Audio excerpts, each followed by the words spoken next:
சொல்லுங்கள் sir. Excuse me, காண்டம் கொடுங்க. காண்டம்?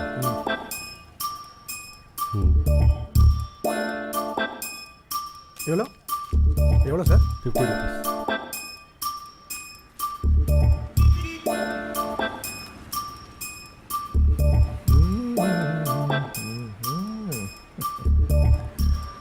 Thank you sir. Welcome sir.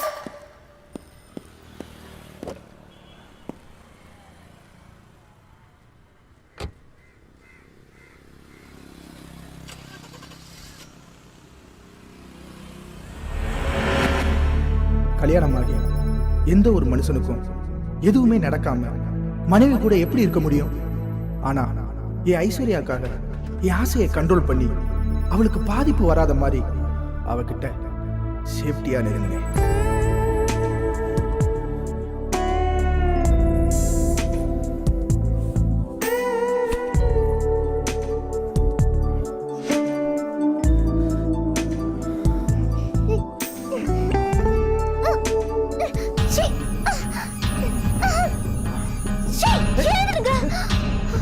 கொஞ்சம் கூட புரிஞ்சுக்காம மறுபடியும் ஏன் இப்படி டிஸ்டர்ப் பண்றீங்க?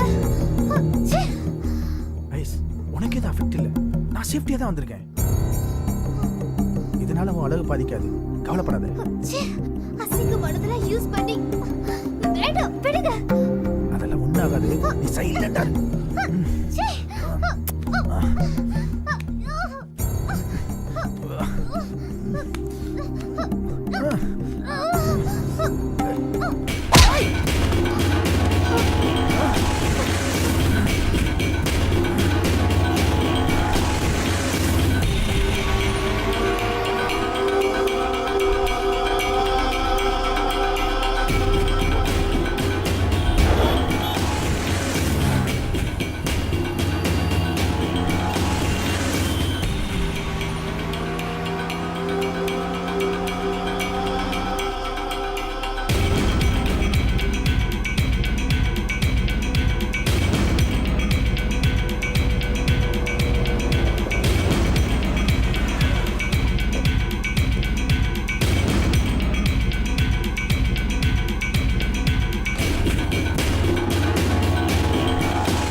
அக்கௌண்ட்லாம் சரி பாருங்க. Good morning sir. Good morning. Congrats sir. போயா, போய் வேலையை பாரியா. சாரியா எவ்வளோ கோவமாக இருக்காரு? எனக்கு என்ன தெரியும் இங்கே என்ன நடந்ததோ. மேடம் எம்டி வந்துட்டார். சரி.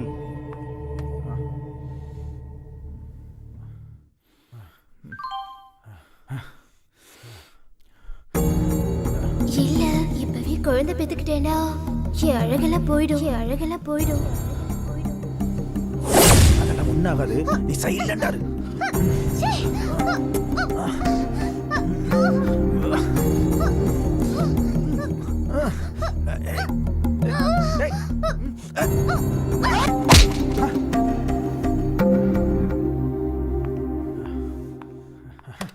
Good morning sir. வாரியோ, யார் நீ?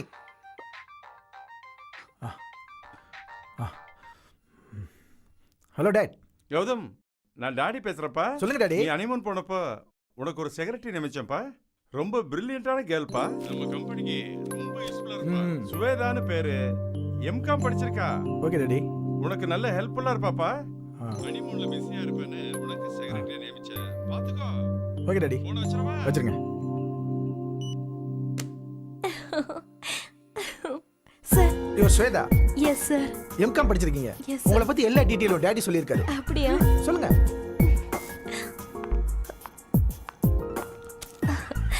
சார். Sorry sir.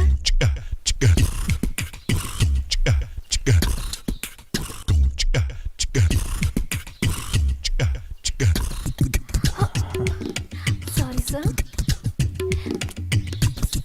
ரொம்ப sorry okay, all right. Sir. இதுல ஒண்ணு, அப்புறம் இதுல ஒரு கையெழுத்து போடுங்க.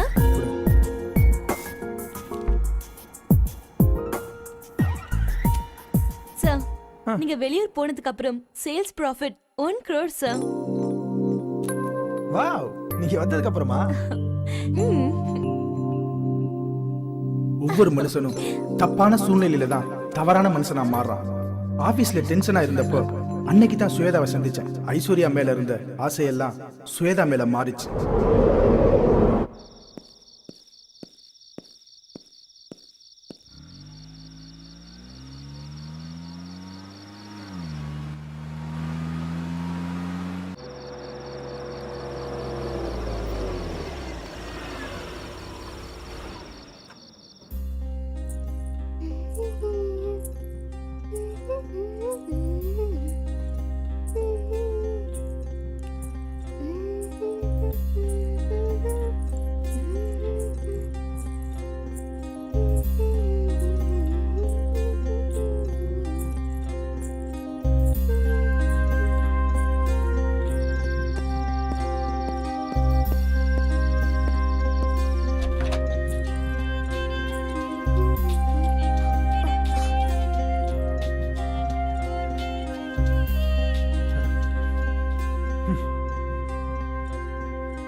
எப்படி எனக்கு செட் ஆகலையோ அது மாதிரி தான் அந்த டிஃபனும்.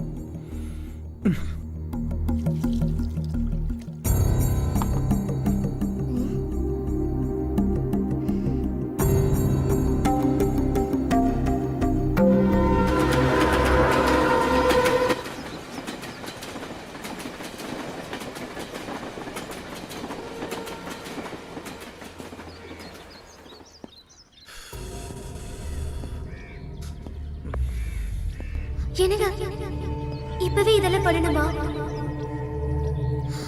இல்ல இப்பவே குழந்தை பெத்துக்கிட்டேன்னா என் அழகெல்லாம் போயிடும். அதுவும் இல்லாம நான் ஃபேட்டா வேற ஆயிடுவேன். ஏன்னா என் ஃப்ரெண்ட்ஸுங்கெல்லாம் அப்படிதான் ஆயிட்டாங்க. அதனால இந்த விஷயத்தை கொஞ்சம் தள்ளி போடலாமா? ஐஸ்வர்யாவை இதுக்கு மேலேயும் கன்வின்ஸ் பண்ண முடியாம தவிச்சுக்கிட்டு இருந்தேன். அவ சொன்ன வார்த்தைகள் எல்லாம் மறக்க முடியாம மீண்டும் மீண்டும் என் ஞாபகத்துக்கு வந்துச்சு. நான் தான் சொல்றேன்ல, கொஞ்சம் புரிஞ்சுக்கோங்க. என்ன இவ்வளவு நேரமா எம்டி வரல? மீட்டிங் வர டைம் ஆயிடுச்சு.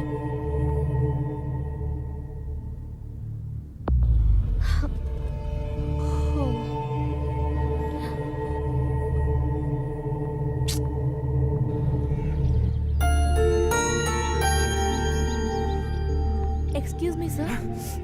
சார், பாம்பேல இருந்து பிசினஸ் மேன் வந்திருக்காங்க. ஆல்ரெடி 1 மணி நேரம் வெயிட்டிங் சார். சார், இந்த மீட்டிங் சக்சஸ் ஆச்சுனா 1 crore profit sir. Meeting cancel பண்ணு. சார், என்ன சார்?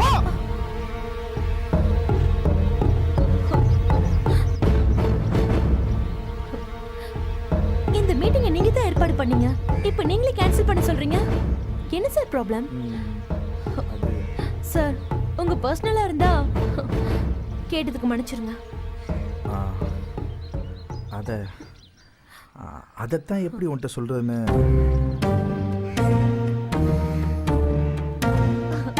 நீங்க நல்ல ஜாலியான கேரக்டர்னு கேள்விப்பட்டேன்.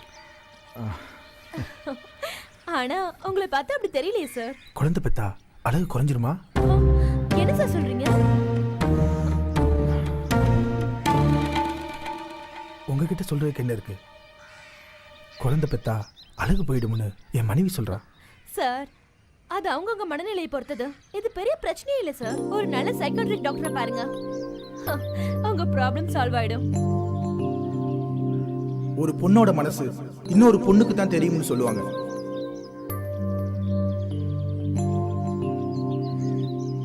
இந்த பிரச்சனைக்கு விடை தெரியணும்னு சுவேதா கிட்ட எதை பத்தி யோசிக்காம உடனே கேட்டேன்.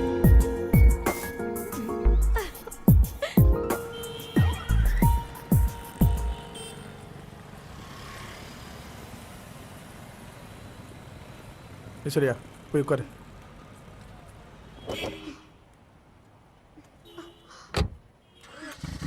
டிரைவர் வண்டி எடுப்பா.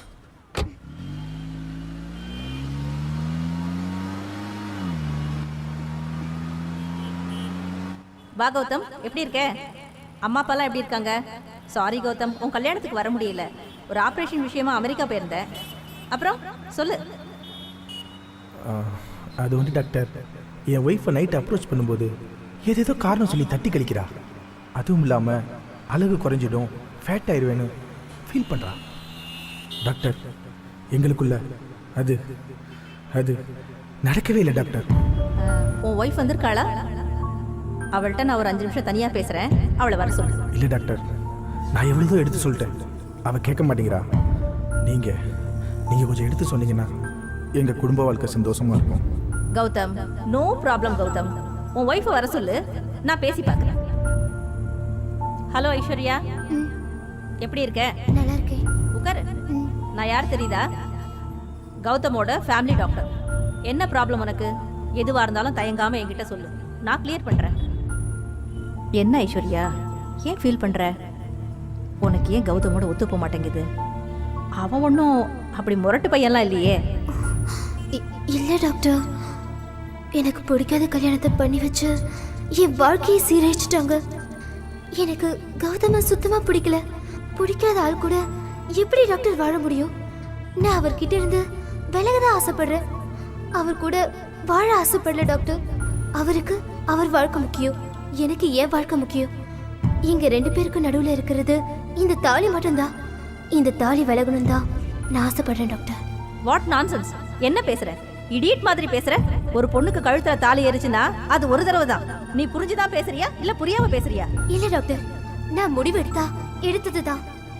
இவர் விட்டு எப்போ விலகுறேனோ அதுதான் என் வாழ்க்கையில எடுத்த சந்தோஷமான முடிவு. சோ இதான் உன்னோட ப்ராப்ளம் இல்லையா? ஐஸ்வர்யா, எல்லாருக்கும் வாழ்க்கை நினைச்சபடியே அமையறது இல்ல. அப்படி அமைஞ்சிட்டா அது கடவுள் செயல். கௌதம், உன் ஒய்ஃப் கிட்ட நான் பேசி பார்த்துட்டேன். அவளால 4-5 குழந்தை பெத்துக்க முடியும். பட் அவளுக்கு ஃபர்ஸ்ட் ஃபீலிங் உன்கிட்ட அவ ஷைனஸா ஃபீல் பண்றா. அவளை நீ பக்குவமா ஹேண்டில் பண்ணினா போக போக சரியாயிடுவா. So nothing to worry, feel பண்ணாத கௌதம். எல்லா பெண்களுக்கும் வர்ற அந்த ஃபர்ஸ்ட் நைட் தயக்கம் தான். சின்ன பொண்ணு இல்லையா, போக போக நீ தான் அவளுக்கு எல்லாம் பக்குவமா எடுத்து சொல்லணும் கௌதம். ஓகேவா? Okay doctor. டாக்டர் என்ன சொன்னாங்க? ஒன்றும் சொல்லலை.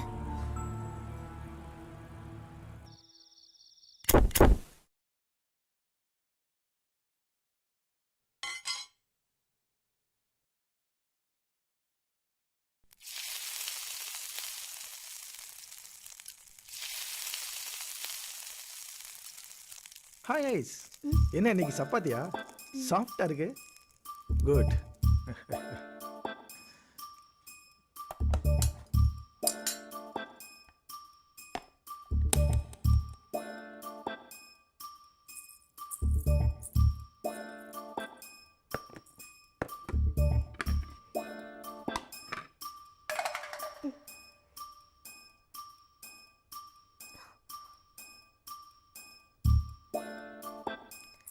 ஏய், நான் ஆஃபீஸ்ல இருந்து எதுக்கு சீக்கிரம் வந்துக்கேன் தெரியுமா?